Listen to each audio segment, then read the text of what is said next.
Kadaise žmonės gyveno stipriame ryšyje su gamta. Tačiau laikui bėgant, civilizacija spraudė save į betoninės džiunglės.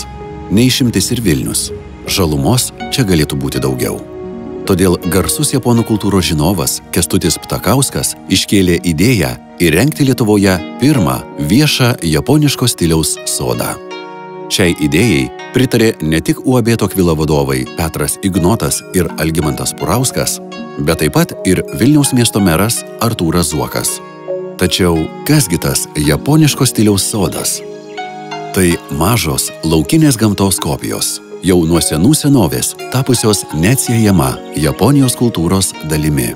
Tobulai išpuoselėtuose soduose pasitelkiami pagrindiniai japoniškos sodų kultūros elementai. Vanduo primena laiko tėkmę. Akmenys simbolizuoja dievišką pagrindą. Augalija atspindi metų laikus. Tilteliai mena dvasinį gyvenimą. Statiniai simbolizuoja žmogaus ir gamtos harmoniją. Visos soduose naudojamos detalės yra svarbios, turi savo prasmę ir paskirtį. Vilniaus japoniško stiliaus sodas bus įkurtas vis labiau augančioje dešiniojoje Neries pusėje.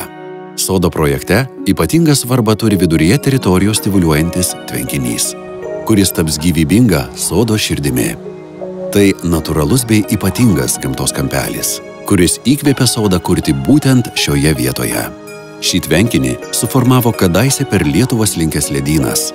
Čia, būsimame Vilniaus centre, prieš daugelį metų tekėjo ledynmečio upė. Vilniaus japoniško stiliaus sodo projekto autorius, landšafto architektas iš Japonijos Shiro Nakane. Tai be galo patyręs specialistas, kurio darbai yra garsus ne tik Japonijoje, bet ir visame pasaulyje. Šis etaloninis Vilniaus japoniškas sodas bus be galo įdomus jaunimui.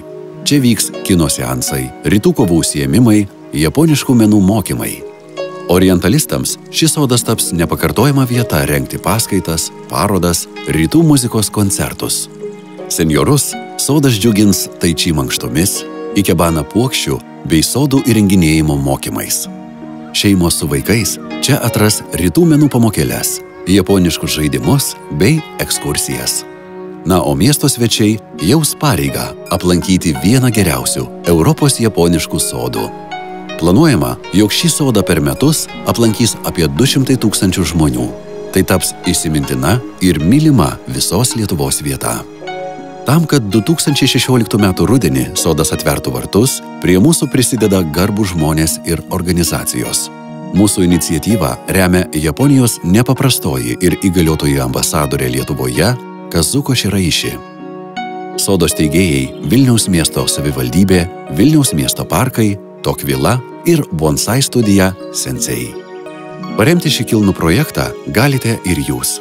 Tai galite padaryti, skirdami savo 2 procentus gyventojų pajamų mokesčio, aukodami mums pavedimu per banką arba tapdami šio projekto savanoriais. Sekite naujienas bei ieškokite daugiau informacijos adresu www.vilniausjaponiškassodas.lt.